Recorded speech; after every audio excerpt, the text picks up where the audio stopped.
ሰላም ጤና ይስጥልን ክቡራትና ክቡራን ቻናላችን ቤተሰቦች ዓለም አቀፉ ጂኦፖለቲካ ወደማይመለስበት አስፈሪ ገደል አፋፍ ላይ ቆሟል። በመካከለኛው ምስራቅ ሰማይ ስር በሚሳኤሎችና በድሮኖች የታጀበ እሳት እየነደደ ባለበት በዚህ ሰዓት ታሪክ የማይረሳው እጅግ ዘመናዊና ስውር ጦርነት ተጀምሯል። አሜሪካና ኢራን ፊት ለፊት በተጋፈጡበት በዚህ ቀውስ ውስጥ የኢራን የደህንነት መረብ የአሜሪካን ወታደሮች እንደ አውሬ እያደነ መሆኑ ተሰምቷል። ይህ ጦርነት በታንክና በጀት ብቻ አይደለም። እያንዳንዱ ወታደር በኪስ የያዘው ስማርት ስልክ ለራሱ የሞት ወጥመድ ሆኖበታል። ኢራን የአሜሪካን ሰራዊት በስልካቸው አማካኝነት እንዴት እየለቀመች ነው? በኩባ ደጃፍስ የተደቀነው የሚሳይል ስጋት ለዋይት ሀውስ ምን ትርጉም አለው? ዛሬ በዚህ ረጅም ዝርዝር ዘገባችን ዓለምን እያናወጠ ያለውን ይህንን የሶስተኛው ዓለም ጦርነት ድምፅ በዝርዝር እንፈትሻለን። እስከ መጨረሻው አብራችን ቆዩ። ምክንያቱም የምንነግራችሁ መረጃ የዛሬውን ብቻ ሳይሆን የነገውን የዓለም ዕጣ ፈንታ የሚወስን ነው። ታዋቂው የፋይናንሻል ታይምስ ጋዜጣ ይፋ ባደረገውና ዓለምን ባስደነገጠው ሚስጥራዊ ዘገባ መሰረት የኢራን የሳይበር ባለሙያዎችና የደህንነት መዋቅሮች በመካከለኛው ምስራቅ የሚገኙ የአሜሪካ ወታደሮችና የግል ኮንትራክተሮችን እንቅስቃሴ በስማርት ስልክ የቦታ ጠቋሚ ሎኬሽን ዳታ አማካኝነት ሲከታተሉ ቆይተዋል። ይህ ኦፕሬሽን የተጀመረው አሜሪካና እስራኤል በኢራን ላይ ጥቃት ከመሰንዘራቸው ሳምንታት በፊት ነው። የሳይበር ደህንነት ባለሙያዎች እንደሚሉት ኢራን የአካባቢውን የሞባይል ኔትወርክ በመጥለፍ የአሜሪካ ወታደሮች ያሉበትን ትክክለኛ ስፍራ የሚገቡበትን ሰዓትና የሚንቀሳቀሱበትን አቅጣጫ በደቂቃ ልዩነት ስታውቅ ነበር። ይህ ማለት አንድ የአሜሪካ ወታደር በኪሱ የያዘው ስልክ ለኢራን ሚሳይሎች እንደ ምልክት ሰጪም እያገለገለ ነው እንደማለት ነው። ይህ ስልታዊ አደን የአሜሪካን የደህንነት መዋቅር ክፉኛ አሳፍሮታል። በምድር ላይ ደግሞ የኢራን አብዮታዊ ዘበኛ ኦፕሬሽን ናስርቱ በሚል የሰየመውና ግዙፍ የመልሶ ማጥቃት እርምጃ በይፋ ተጀምሯል። በባህሬን በጆርዳንና በኩዌት የሚገኙ የአሜሪካ ወታደራዊ ካምፖች የሚሳይል ባትሪዎችንና የጦር ጀት ማቆሚያ የኢራን ሚሳይሎች ሲሳይ ሆነዋል። በተለይም በባህሬን የሚገኘው የአሜሪካ አምስተኛ የባህር ጦር ሰፈር ከፍተኛ ውድመት እንደደረሰበት የሚያሳዩ የሳተላይት ምስሎች ኢራን ለዓለም ይፋ አድርጋለች። በሌላ በኩል ፕሬዚዳንት ዶናልድ ትራምፕ በሆርሙዝ ባህረ ሰላጤ ላይ የአሜሪካን የበላይነት ለማረጋገጥ የባህር ላይ ድሮኖችን በታሪክ ለመጀመሪያ ጊዜ በውጊያ ላይ እንዲሰማሩ አዘዋል። ትራምፕ በኢራን ወደቦች ላይ ሙሉ የባህር እገዳ እንደሚጥሉና በባህረ ሰላጤው ለሚያልፉ መርከቦች ሁሉ አሜሪካ ክፍያ እንደምትጠይቅ በዛቻ ተናግረዋል። ይህ ፍጥጫ የዓለምን የነዳጅ አቅርቦት ለአደጋ አጋልጦታል። ነገሩን ይበልጥ አስፈሪና ወደ አሜሪካ ደጃፍ የሚያመጣው ግን የኩባ ጉዳይ ነው። ኢራን ሚስጥራዊ የሆኑ የረጅም ርቀት ድሮኖችና ሚሳይሎችን በአሜሪካ የጓሮ በር በኩል ምድር እያከማቸች እንደሆነ የሚገልጹ መረጃዎች ዋይት ሀውስን በከፍተኛ ድንጋጤ ውስጥ ለውታል። ፕሬዚዳንት ትራምፕ ለዩሮ ኒውስ በሰጡት መግለጫ ኢራን እነዚህ መሳሪያዎች በኩባ መሬት ላይ ካሏት ይህም የመሆን ዕድሉን 99 በመቶ ነው ብለዋል። ያለ ምንም ምሕረት እርምጃ እንወስዳለን ብለዋል። የአክሲዮስ ትንታኔ እንደሚያሳየው የኩባ ገዢ አካል ከ2023 ጀምሮ ከ3000 በላይ የሩሲያና የኢራን ድሮኖችን አስገብቷል። የኩባ ጦር ኃይሎች እነዚህ መሳሪያዎች በአሜሪካ ከተሞች ላይ እንዴት መጠቀም እንደሚቻል ጥናት እያደረጉ መሆኑ ተሰምቷል። ይህ ሁኔታ ከ1962ቱ የኩባ የሚሳኤል ቀውስ ወቅት የታየውን አይነት ከፍተኛ ስጋት ደቅኗል። ይህ በእንዲህ እንዳለ አንዲት ቲዩ 214 ፒዩ የተባለችና የበረራ ላይ ኮማንድ ፖስት ተብላ የምታወቀው የሩሲያ ልዩ ኦፕሬሽን አውሮፕላን ከሞስኮ ተነሳ በቴህራን በኩል ወደ ቻይና ያደረገችው ሚስጥራዊ በረራ የዓለምን የስለላ ድርጅት አወዛግቧል። ይህች አውሮፕላን ተራ መንገደኛ ሳትሆን ከአሜሪካ የስለላ መረብ የተጠበቀና እጅግ ዘመናዊ የሚስጥር መገናኛ ዘዴዎችን የያዘች የጦርነት ማዕከል ናት። የፖለቲካ ተንታኞች እንደሚሉት ሩሲያ ለኢራንና ለቻይና ከአሜሪካ የሳይበር ጥቃት ነፃ የሆነ የሚስጥራዊ ኮሚኒኬሽን መስመር እየዘረጋችላት ነው ተብሏል። ሶስቱ ሀገራት ሞስኮ፣ ቴህራንና ቤጂንግ በአሜሪካ ላይ የተደቀነ ወታደራዊና ኢኮኖሚያዊ ጥቃት ለመሰንዘር የብረት ትሪያንግል መስርተዋል።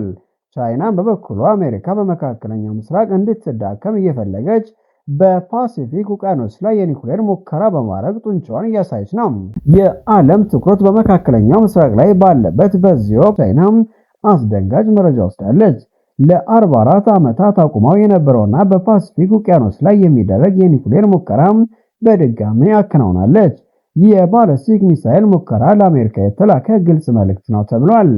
በመካከለኛው ምስራቅ ጦርነት ከተወጠርሽ እኔ ፓሲፊክን እቆጣጠራለሁ የሚል ማስጠንቀቂያ ቻይና አሜሪካን ዓለምን ወደ አደገኛ ገደል እየገፋች ነው ስትል በዩናይትድ ስቴትስ የተባበሩት መንግስታት ድርጅት በኩል በይፋ ከሳለች።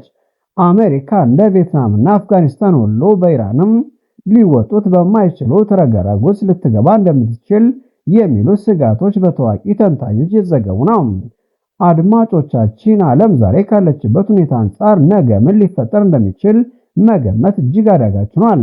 የኢራን የዲጂታል አደን፣ የትራምፕ የባህር ላይ እገዳም፣ የኩባው የሚሳኤል ስጋትና የሩሲያ ቻይና ስውር ጥምር ዓለማችንን ወደ ከፋ እውነት እየመራት ነው። ይህ ጦርነት የት ይቆማል? አሜሪካ ኢራንን በቁጥጥር ስር ታውላለች ወይስ እንደ ቪየትናም ትሸነፋለች? እናንተስ ምን ትላላችሁ? ጦርነቱ ወደ ኢትዮጵያና ወደ ቀሪው ዓለም ምን አይነት ተጽዕኖ ይኖረዋል? አስተያየታችሁን በኮሜንት መስጫው ላይ አጋሩ። ክቡራትና ክቡራን ተመልካቾቻችን እስካሁን ያቀረብንላችሁ እያንዳንዱ መረጃ የሚያሳየው አንድ አስደንጋጭ እውነትን ብቻ ነው። ዓለማችን አሁን የቆመችበት አፋፍ ከመመለስ ወደማትችልበት አደገኛ የታሪክ ምዕራፍ እያበራች መሆኑን ነው። ዛሬ የተመለከትን ያለነው ተራ ወታደራዊ ፍጥጫ አይደለም። ይልቁንም የሰው ልጅ ታሪክ ታይቶት የማያውቀው የዲጂታል የጂኦፖለቲካና የወታደራዊ መልክዓ ምድር ለውጥ ዋዜማ ላይ እንገኛለን። ይህ ጦርነት በሚሳኤልና በድሮን ብቻ የሚወሰን ሳይሆን የሰው ልጅ የደረሰበትን የቴክኖሎጂ ምጥቀት ለጥፋት ይጠቀምበት ያለበት አዲስ የዲጂታል ሲኦል መግቢያ ሆኗል። ኢራን የአሜሪካ ወታደሮች በኪሳቸው በያዙት ስማርት ስልክ አማካይነት እንደ አውሬ እያደነች መሆኑን ስንሰማ ጦርነት ከድንበር አልፎ ወደ ቤታችን፣ ወደ ኪሳችንና ወደ ግል ሕይወታችን ውስጥ ዘልቆም መግባቱን እንረዳለን። እያንዳንዱ የቦታ ጠቋሚ መረጃ፣ እያንዳንዱ የሳተላይት ምስልና እያንዳንዱ የሞባይል ኔትወርክ ጠለፋ ለሺዎች ሞት ምክንያት የሚሆንበት አዲስ የውጊያ ቀጠና ፊት ለፊታችን ተደቅኗል።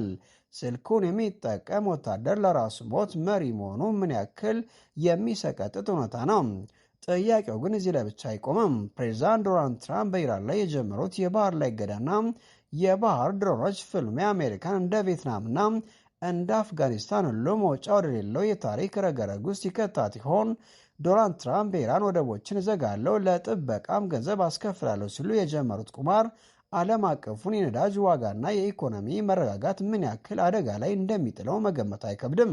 በሌላ በኩል ሩሲያ፣ ቻይናና ኢራን የገቡት ያ ሚስጥራዊ የብረት ትሪያንግል በአሜሪካ ላይ የከፈተው ስውር የመገናኛ ዘዴና ወታደራዊ ትብብር የነገውን የዓለም ስርዓት ሙሉ በሙሉ ሊቀይረው የሚችል የታክቲክ ግጥሚያ ዋዜማ ላይ ይመስላል። ያቺ ሚስጥራዊ የሩሲያ ቲዩ 214 ፒዩም አውሮፕላን በቴህራንና በቤጂንግ ሰማይ ላይ ስትበር ሀያላኑ ከአሜሪካ ዓይንና ጆሮ ውጭ አዲስ የጦርነት ስልት እየነደፉ መሆኑ አያጠራጥርም። በአሜሪካ የጓሮ በር ኩባ ላይ የተደቀነው የሚሳኤልና የድሮን ስጋት ደግሞ የዓለም የጭንቀት ሰዓት ቆጣሪ ወደ መጨረሻው እየተቃረበ መሆኑን የሚጠቁም ቀይ መብራት ነው።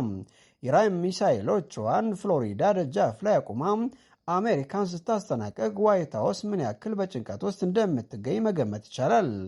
ቻይና በፓሲፊክ ውቅያኖስ ላይ የኒኩሌር ሙከራ በማድረግ ጡንቻዋን ስታሳይ ዓለማችን በሁለት ትላልቅ እሳቶች መካከል እየተቃጠለች መሆኑን ተረድተናል። በአንድ በኩል የመካከለኛው ምስራቅ ረመጥ፣ በሌላ በኩል የፓሲፊክ ውቅያኖስ ውጥረት። ይህ ሁኔታ ሽኩቻ መጨረሻው ምን ይሆን? የዓለም ሰላም ወይስ የሰው ልጅ ጥፋት? ተመልካቾቻችን፣ እኛ የምንኖርበት ዓለም ከደቂቃ ደቂቃ እየተለወጠ ነው። ዛሬ ሰላም የመሰለ ነገ ጦርነት፣ ዛሬ ጸጥታ የመሰለ ነገ ጩኸት ሊሆን የሚችልበት ጊዜ ላይ ነን።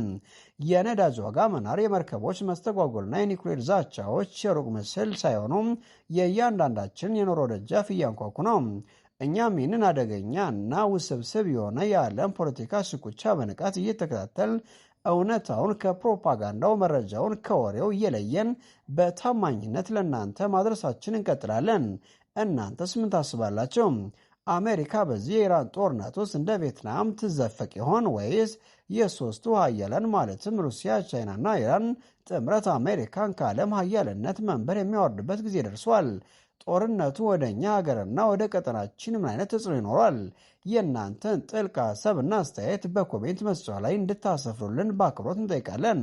ሀሳባችሁ ለእኛ ሆነ ለሌሎች ተመልካቾች ትልቅ የመወያ መድረክ ይፈጥራል። የእናንተ ኮሜንት በጉጉት እንጠብቃለን።